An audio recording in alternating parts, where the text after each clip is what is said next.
any other conditions that you wanted? Linh có cộng vô những cái điều kiện nào khác nữa hay không? Không, chỉ có như vậy. No, that was it. Did you ask for a reduction in the price? Linh có xin giảm bớt giá cả không? Cái đó là không, cái đó là lúc đầu tôi chỉ khiếu nại với ổng là tôi nói tại sao mà mắc quá vậy, cái gì mà gì tới 189, tại sao ông không nói cho tôi biết? Tôi tưởng là chỉ có 99 đô. In the beginning, I just told him, how come it's 189? I thought it's 99. That's it. Cái đó là Why cái did you tell me that it's 189 in the beginning? Cái đó là bình thường, lúc đầu mình thấy trả giá thôi. And that's natural, it's normal. But you just bargain. You said bargaining is just natural and normal? Trả giá là sự bình thường.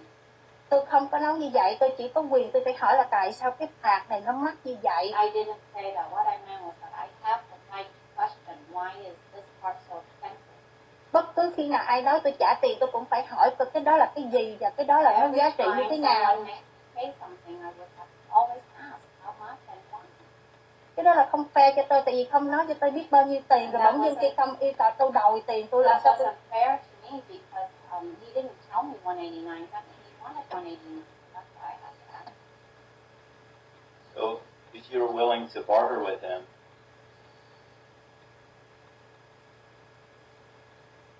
why did you deny that the work was completed? Nếu mà mình chịu thương lượng thì tại sao mình từ chối cái công việc đó không có hoàn tất? Tại vì thứ nhất là cái lúc đầu đó là cái tôi đã nói là cái hot water không có hot water, ông giải thích cho tôi là phải chờ đến 15 đến 30 phút. I still do not feel there's hot water. He told me to wait for 15 to 20 minutes. Ông không có thời gian. And then he said, I don't have time to wait and check. Ông có schedule appointment. I have schedule. Busy. Some appointment. I'm very busy. Xong rồi cái tôi mới nói là bây giờ ông phải viết info cho tôi, phải viết rõ ràng là guarantee bao nhiêu lâu, 9 tháng cho đến 1 năm phải ghi vào.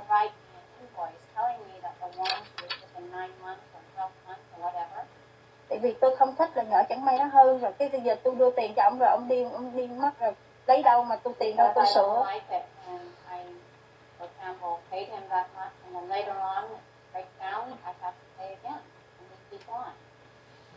Ông ta từ chối. Excuse me, ma'am. Mr. Lackey had informed you that he needed to find the part and remove it. Is that right? Ông Lackey ông có cho Linh biết là tôi phải tìm cái bộ phận này rồi lấy cái bộ phận này ra, có không? Ông lẩm bẩm cái gì á, lúc đó tôi đang bị bệnh, tôi đang kiểu như tôi đang bị khó thở á, cho nên tôi không biết là ông có nói cái gì, tôi tưởng là ông đi rồi một lát nữa ông quay trở lại ông lấy cái invoice ông đưa cho tôi đâu có biết đâu. I couldn't hear, and at the time I was having some difficult breathing, and so I heard something, he was saying something, and then he ran. I thought he was going to go get me an invoice. Cái lát nữa tôi nghe cái gì lẻn xẻn. And then I heard some other noise, clicking noise. Do you deny then that Mr. Lackey told you he would remove the part and not charge you anything? Nên từ chối rằng là ổng không có nói là bây giờ phải không trả tôi cái gì hết, bây giờ tôi lấy cái bộ phận này ra, ổng có nói vậy không? Tôi không nghe, lúc đó tôi đang bị bệnh, tôi khó thở. I didn't hear, I was ill at the time and I couldn't breathe. Tôi không có thể nào nói nhiều với ổng được. I wasn't able to talk a lot anyway. And on direct, you then told Mr. Lackey that I am the owner and to stop. Is that right? Lúc mà được hỏi trực vấn đó, thì cô nói là tôi là người chủ, tôi kêu ông ngưng, có không? Có, đúng vậy. Dạ, phải được, dạ. Tôi là người chủ nhà. You didn't want him to remove that part. Cô Linh không muốn ổng lấy cái bộ phận đó ra. Không phải vậy. That's not true. Tại tôi chỉ muốn biết là ổng đã install cái gì, với lại cái lúc đó cái gas nó đang, tôi đã nói là cái furnace nó đang blow out. I wanted to tell me what part he put in, but at the time it was like the gas furnace was blowing out and I was smelling a lot of gas. The smoke. And the smoke. And you claimed that you never had touched Mr. Lackey. Is that correct? Và Linh nói Linh chưa bao giờ sờ ông Lackey hết. Không bao giờ có chuyện đó. That never happened. And you also filed a claim with Multnomah County, a civil suit. Is that right? Và Linh cũng có nộp để tôi khiếu nại ổng. Hành vi của complaining ổng. against him, his conduct. And you're claiming that Mr. Lackey had mental health issues, Rồi bad behavior, lies, was crazy, dangerous.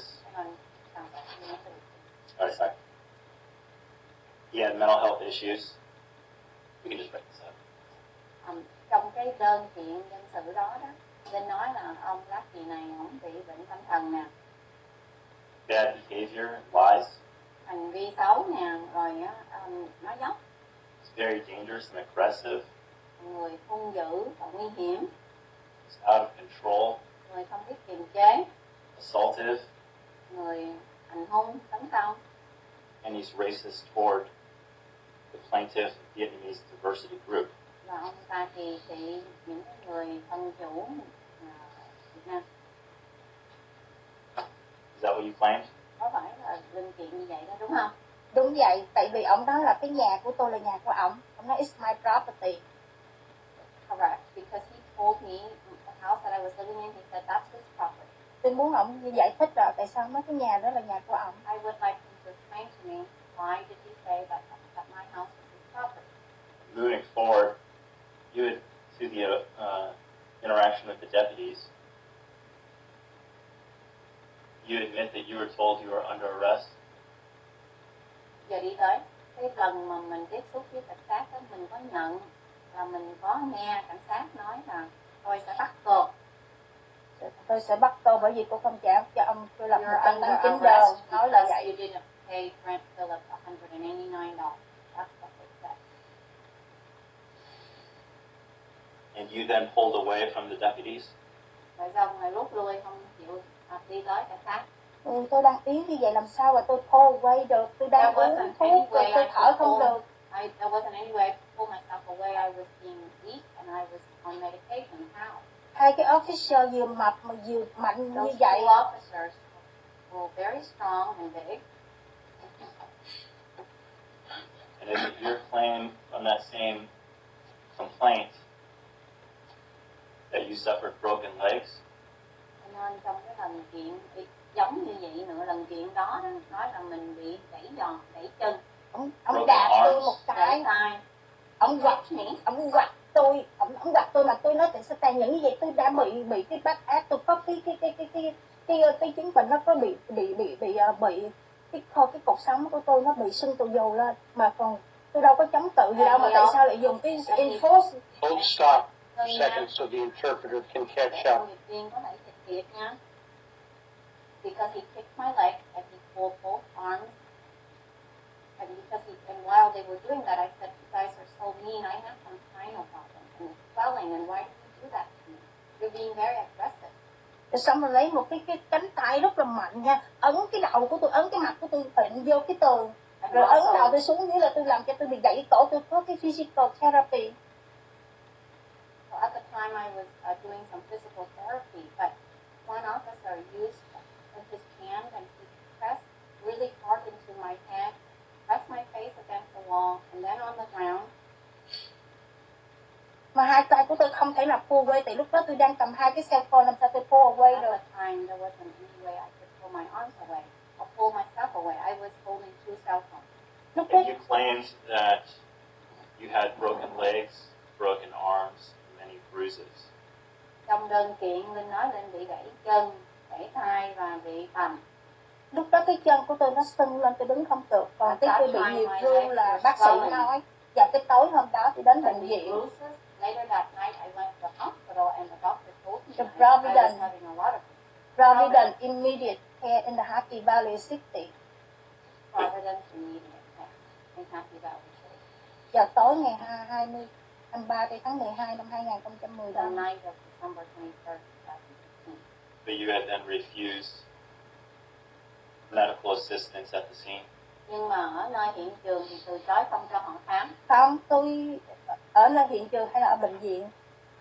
At the scene or at the hospital? Scene. Hiện trường. Tại vì họ đòi cởi quần áo của tôi ra ngay cái chỗ public, nhiều người nhìn thấy neighborhood cái nhìn I was thấy. in the public and it was in my neighborhood and they wanted to take all my clothes off. Họ lấy cái kéo, họ muốn cắt hết quần áo của tôi ra. They took a knife and they wanted to cut all my clothes off. Tôi là người châu Á, tôi làm sao tôi chịu đựng được cái sự nhục nhã như vậy? Asian woman and I cannot handle that embarrassment.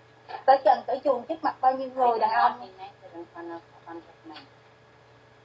Okay. Any redirect? No. All right. Thank you. You can step down, Ms. Tran. Thank you. Defense Russ. Okay.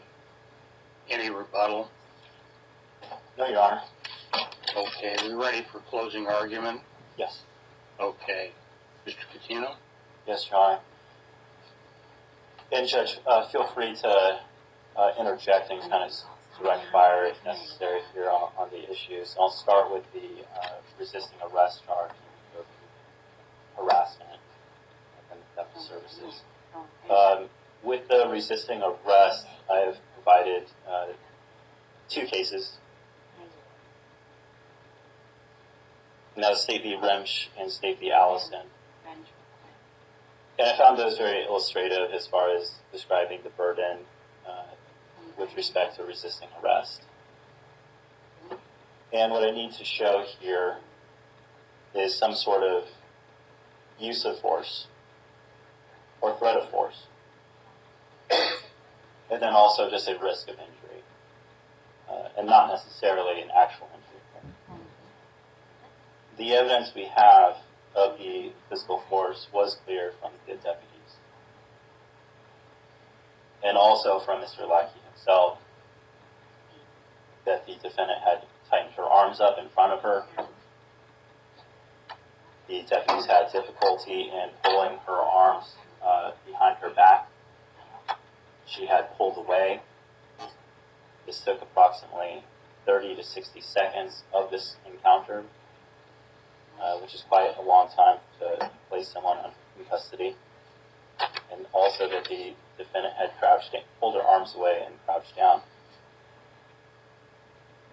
The risk of injury,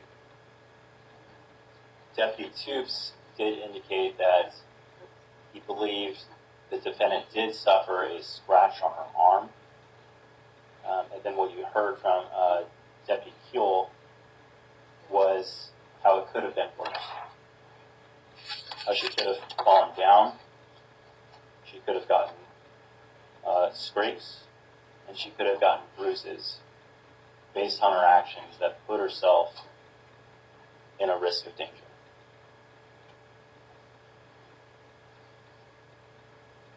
With the theft of services, what was illustrative, and the reason I was asking the defendant a lot of these questions about the bartering, that shows that she knows that a part has been installed in her water heater. And she stated that it was natural to then barter for the cost. But ultimately, when she didn't get what she wanted, after she got this service, she then was not going to let Mr. Lackey remove that part. So she did get a benefit from that. She got a benefit from the service, so her water heater could then be working again. And Mr. Lackey was not compensated for that, and still has not been compensated to this day. Yes, it does have some hints of a civil case, but it's also criminal as well under the statute. And lastly, I believe the harassment speaks for itself. What I will talk about is intent very quickly.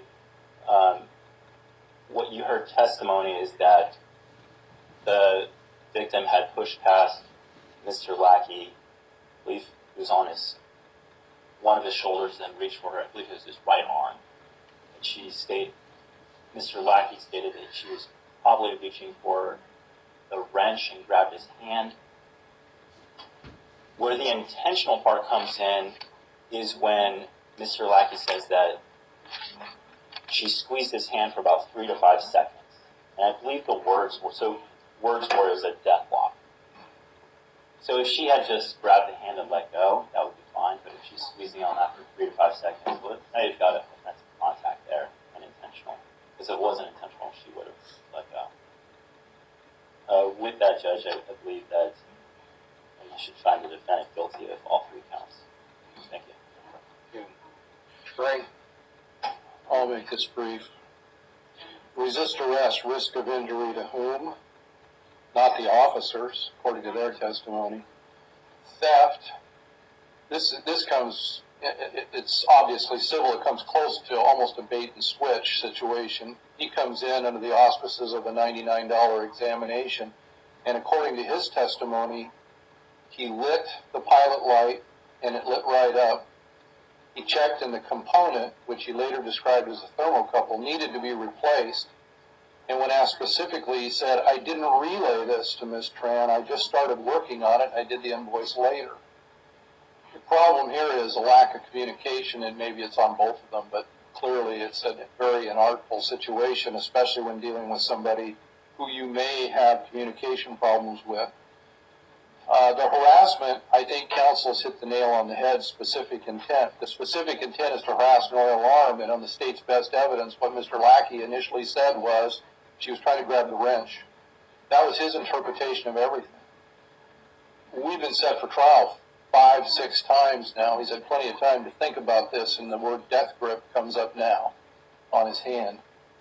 But the bottom line is he's bigger than she is, and he said she was grabbing for the wrench. Now that may not be the wisest thing to do, but is the specific intent to harass or annoy or alarm present? So I think those are key components in what the state has to deal with here.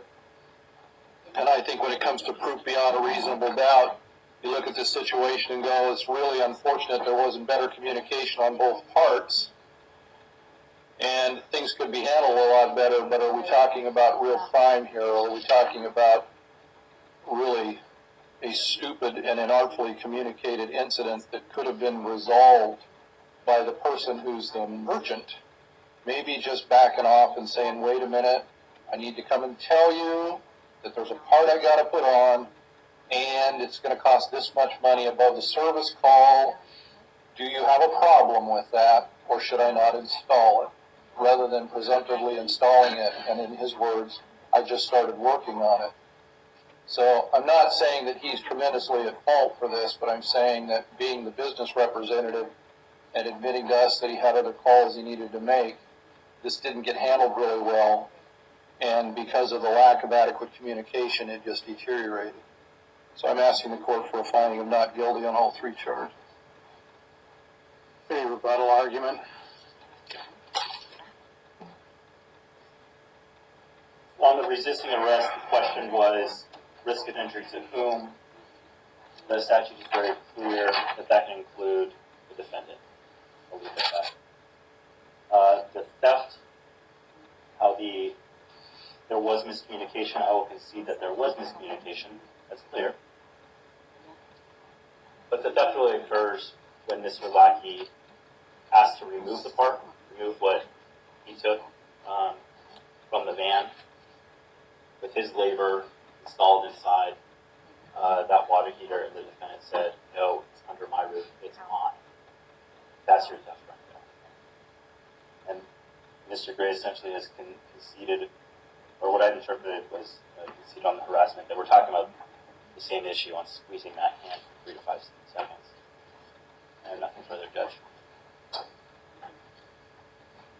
Well, yeah, this is an unfortunate incident here. But the fact of the matter is, first of all, I find the defendant not guilty of the theft of services charge. Although there's certainly not the fault of Mr. Lackey.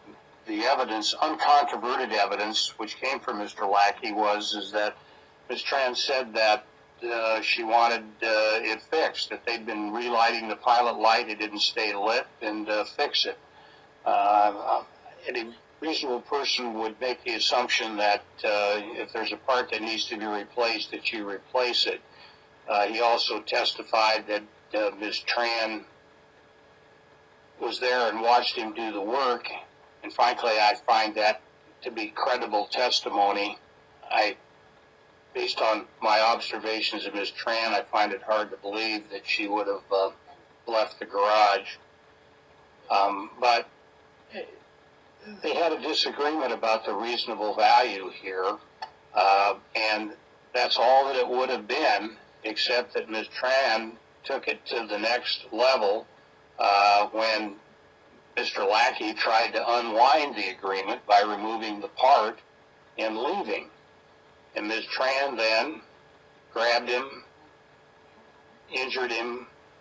Her conduct amounts to harassment.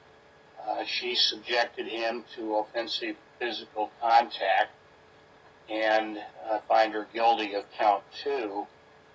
And likewise with count 3, the resist arrest, although the officer, the deputy, didn't articulate the word "you're under arrest" for harassment, again, the uncontroverted testimony was that he'd spoken to Mr. Lackey. Mr. Lackey had explained to the arresting officer what had happened. Therefore, there was probable cause, both objectively and subjectively, to arrest her. And she was given a lawful command, in my view of the evidence, to make herself available to be cuffed and placed in the patrol car, and she failed to comply. And her conduct was not passive resistance, it was well beyond that. She actively resisted by stiffening her body, moving her body in ways which required that the officers had to exert more force than was required. And so she's guilty of resist arrest as well. Do you want to, have you had a chance to visit with her about this possibility of sentencing Mr. Gray? No. You need to take some time to do that. May I have a couple of minutes? Certainly, yeah. Take as much time as you need. Thank you, Your Honor. Okay. On the record, Yes, we are, Judge, and this is State v. Glenn Tran, case number 16 CR 03390. We're set for sentencing. We had taken a lot of time to craft the appropriate sanction, a joint recommendation to the court, Judge. I do not think that jail or any community service is appropriate in this case. What Mr. Gray and I have decided, what we believe is in the best interest of the community, is to place the defendant on 24 months of bench probation, no jail time or community service, and have the defendant, and the language would be participate in the public safety docket. And we have an appearance set for October 9th at 9 a.m. And Mr. Gray and I would appear and meet with Judge Steele to discuss this case, and so she can move forward and take the appropriate actions. yeah, I agree. I think anything else you'd like to tell me? No, we did add I also need to afford Mr. Lackey the opportunity to make a statement to the court as well, if he wishes. Is there anything else you'd like to tell me, Mr. Lackey? I think that the both committees did a fantastic job as coordinator. It's strong benefit from this. And hopefully fit in a little bit better. Give a little time. Okay, good. Appreciate that. I appreciate your understanding of this kind of a unique situation. Gray? We did add to take her prescribed meds, which she's doing anyway because of her medical condition, but we thought it'd be better to have it in the order. And of course, there's a no contact provision, and the request was to make it with Mr. Lackey as well as his business, so we put that on the CJ as well. As far as fines and fees go, she really doesn't have a lot of money right now. She's got all kinds of health problems. She's not employed, so we thought we'd leave that up to the discretion of the court. Does she have any income? Does she get Social Security, disability, or supplemental income? What is it? Tiền cho mỗi hai cái phòng với lại cái đang apply cho appeal cái disability. I'm currently appealing on the social disability, but I do have an income from letting the 2 people renting my place, my rooms. Okay. All right. Yeah, This is an unfortunate situation, Ms. Tron, and I think the proposed sentence here án mà hai bên đã đồng ý và đề nghị is one that's best calculated to help you Linh đó be a better person, khỏe mạnh, protect the public, bảo vệ, keep you from having another unfortunate khỏi interaction with như hồi trước the police, hay là đụng chạm với cảnh sát. and help you get on with your life. Cuộc sống của mình. So, as to both counts, Ms. Tron will be placed on 24 months of bench probation. You're going to be responsible to me Linh tôi là người đã giám sát Linh đó. that as a special conditions of the probation, you're not to have any contact with Brett Lackey and the business known as Stan the Hot Water Man. The most important part of it is that you're to appear and participate in Judge Steele's public safety docket, that you're also to take all your prescribed medications, Họ đang uống thuốc follow the directions of your doctors, theo như sự ấn thị của and Judge Steele, of course, 9 tháng. and appear for your first Nhớ tới entry into that program on October the 9th, tháng 10 2017 at 9 a.m. tháng nha không? And I see you've already signed a notice for that date. That in light of Ms. Tron's financial situation, all fines and fees and payment of court-appointed attorney's fees will be waived. Và sẽ miễn hết Um, lệ phí. Jail would just take up a jail bed and not have any significant impact on Ms. Tron or improve public safety. But that could still happen to you if you don't take this seriously. Không có cân nhắc cái chuyện này Um, nhưng mà vẫn còn Listen to what you're going to hear in the public safety để coi court with Judge Steele. There are people there and resources that'll help you and improve the quality of your life. tăng lên cái mức You have a right to appeal the sentence I've just imposed. If you wish to appeal, you'd need to file a written notice of appeal with the clerk of the Court of Appeals within 30 days of today's date. I've got your signed acknowledgement of that here in the file. Good luck to you. May mắn. Thank you, Your Honor. Okay. Thank you, Judge. Thank you. Okay, thank you, gentlemen. Thank you, Mr. Lackey. I'm sure in your line of work, you've probably got some stories to tell, so thank you.